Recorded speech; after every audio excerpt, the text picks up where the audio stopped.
Hello, I'm Simon Neill and I'm accompanied today by Katherine Kirrage. We're here to talk about the Coty decision, which was issued by the ECJ on the 6th of December 2017.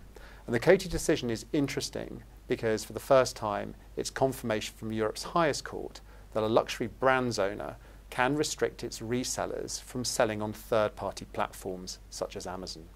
So Katherine, why is this being hailed as a landmark decision?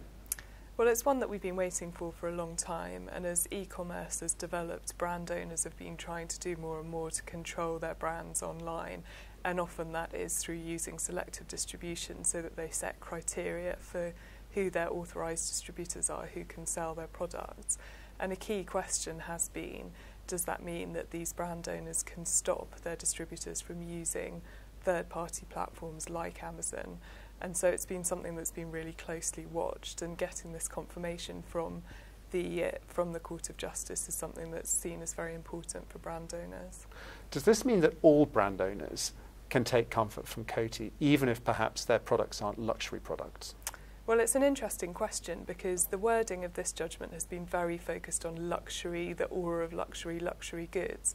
But actually in that judgment it does note that Coty might have less than a 30% market share, and so it might benefit from the verticals block exemption, which protects agreements that don't have hardcore restrictions of competition from the application of competition law.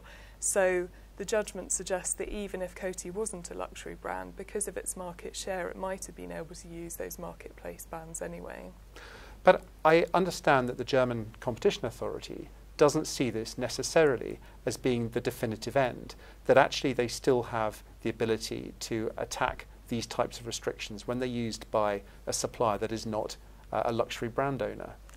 That's right, and it's very interesting. They came out very quickly and very vocally, in exactly as you say, saying that they will continue to investigate outside the luxury sector. And because e-commerce is developing so quickly and the competition authorities are almost trying to create law to keep up with the new ways that people do business and the restrictions that they try and impose, we are seeing that the competition authorities can take a diverging approach. And so although Coty will be very reassuring, in some countries like Germany, where they see marketplaces as being really important, it is possible that the competition authority will take a different approach. And so I think that's something that brand owners should be thinking about when they're looking at their distribution systems, is what do they need to do across Europe, potentially not just in their home territory. And do you see Brexit as potentially having an impact on the UK's position on this? I think we just don't know yet. I mean, we don't know what Brexit's going to look like, but we're already seeing diverging approaches across Europe, and so it's quite possible that if the UK doesn't have to follow EU law, we'll take a different approach here.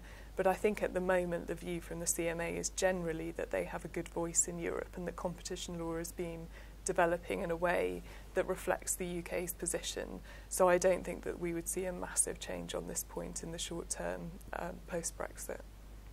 I hope you enjoyed our discussion on the Coty decision.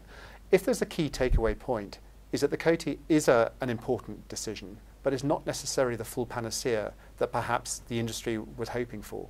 We'd be very happy to address any questions on this, so please let us know. Thank you.